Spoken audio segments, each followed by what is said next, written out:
Good afternoon. My name is Lieutenant Dennis Gutierrez. I'm the PIO for the Hays County Sheriff's Office. We sincerely regret having to postpone the press conference from this morning, but we felt that was very important to wait until we had some important findings from the medical examiner's office before we released anything on this investigation. So we appreciate y'all's patience. Today, the press conference is going to be run by Sheriff Gary Cutler. That's Gary Cutler, and also Hays County District Attorney Wes Mau, Wesmau. Just like to set a couple of quick ground rules. Please wait to ask any questions till the end of the presentation.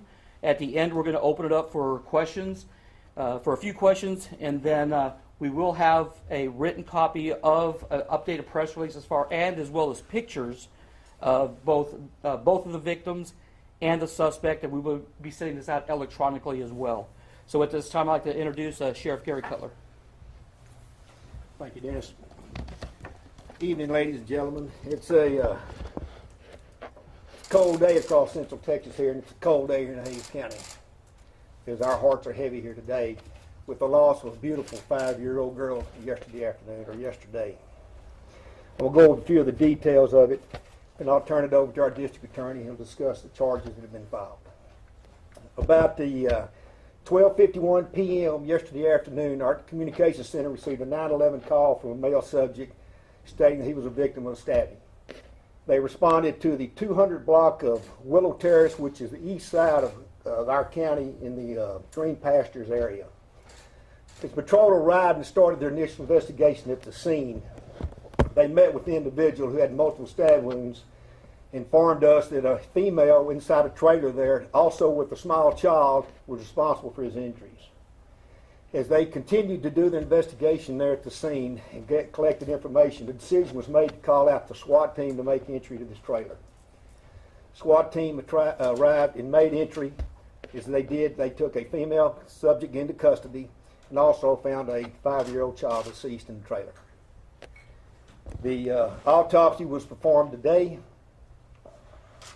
Said it's cold day here, people. And little girl died of multiple stab wounds and had been mutilated. And I really don't want to go into too much detail about the condition of the victim. That's not what we're here about today. So the mother's taken into custody. The woman was the mother of the child. She is in custody of the Hays County Sheriff's Office and has been charged, and I'm going to let the district attorney talk about the charges. He was with us at the scene last night. We've been there all night, all day. We'll be there back tonight, continuing our investigation, collecting evidence. So at this time, our DA, Wes Mau. Good afternoon. In consultation with the Sheriff's Department and based on the evidence we had available to us at the time, Ms. Villanueva has been charged with capital murder for causing the death of her child. She's also been charged with aggravated assault with a deadly weapon, which is a second-degree felony for the injuries sustained by Mr. Uresti. Whether or not those remain the charges will depend on how the investigation develops. It's a little early now to decide whether or not those are the charges that will be presented to the grand jury, and the grand jury will eventually have the final say on what charges are going to be filed. Likewise, the DA's office has made no decisions on what possible punishments we're going to be seeking. We won't make that decision until we have all the facts before us and until we know exactly what charges we're going to be dealing with. I would like to say a couple of things before we go to Q&A.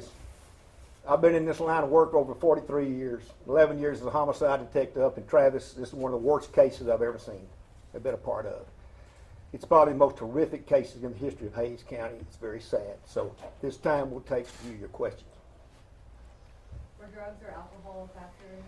As we have not uncovered that yet, I got to understand we'll take some weeks to get some toxicology and lab results back, so we do not know exactly until we get those results back. Remember now, let me emphasize, this case is just a little over 24 hours old, and it's still a very much ongoing investigation. And as Dennis said, we apologize. There's a reason why we had to delay this today, that we couldn't do this till 3 o'clock. So that was the reason, but no, we don't know those answers yet. Can you please name those involved again? Yes. Names.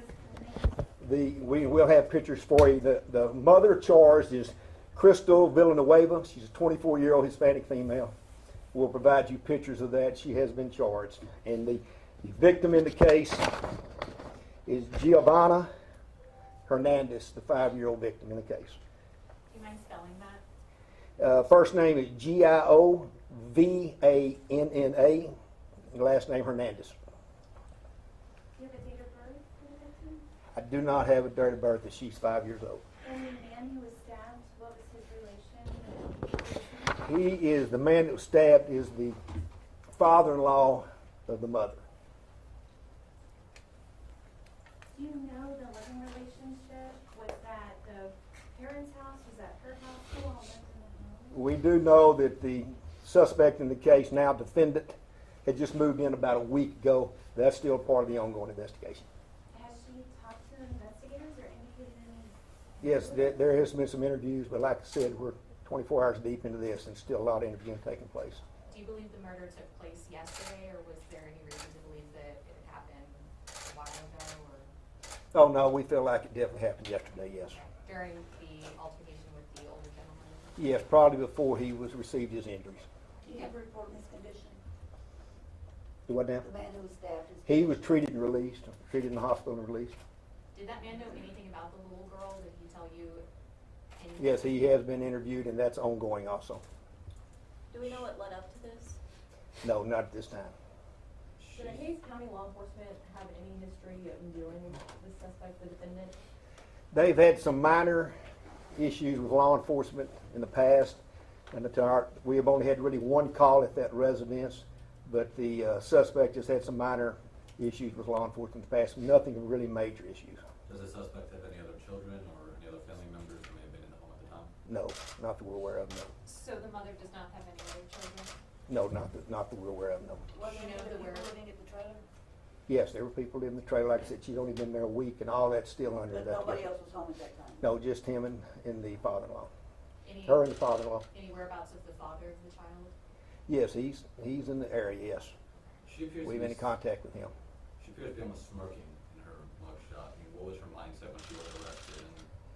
Well, that's just the way the picture snapped. I couldn't tell you that. I don't know her mindset on that, obviously. Did she seem to have any remorse or anything at the time of her arrest when?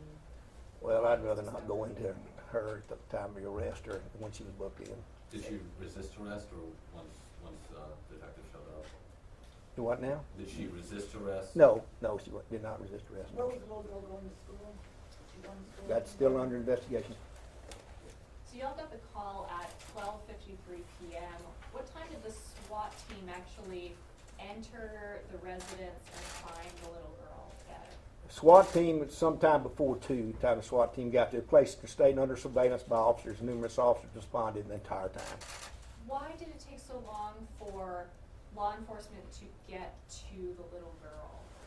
Based on the information being received from the victim, the alleged victim at that time, who'd received the stab wounds, and the information they were gathering, decision was made that we should actually call out SWAT to make entry on what their information they're receiving, which we cannot release.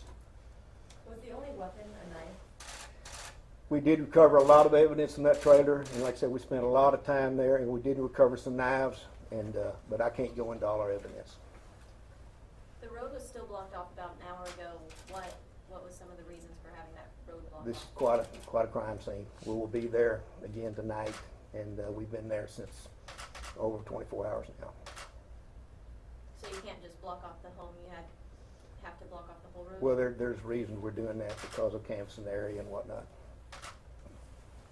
Anything else? Can you run us through what happened? I mean, like, as soon as they called, what time you got there, like, just the whole thing? Well, like I said, it all started with the 911 call from the male subject who was stabbed, and he made the initial call and we responded. So And at the time of that call, did he know that something had happened to the victim? he was concerned about the child, and like I said, that information was being received by the officers as they interviewed him there at the scene. You're interviewing a person that had stab wounds, so all that has to be taken into consideration. A call had been made to that address previously, you stated. Do you know the time frame when that happened? Oh, it was a while back. Like I said, this is still ongoing. Don't misunderstand me here.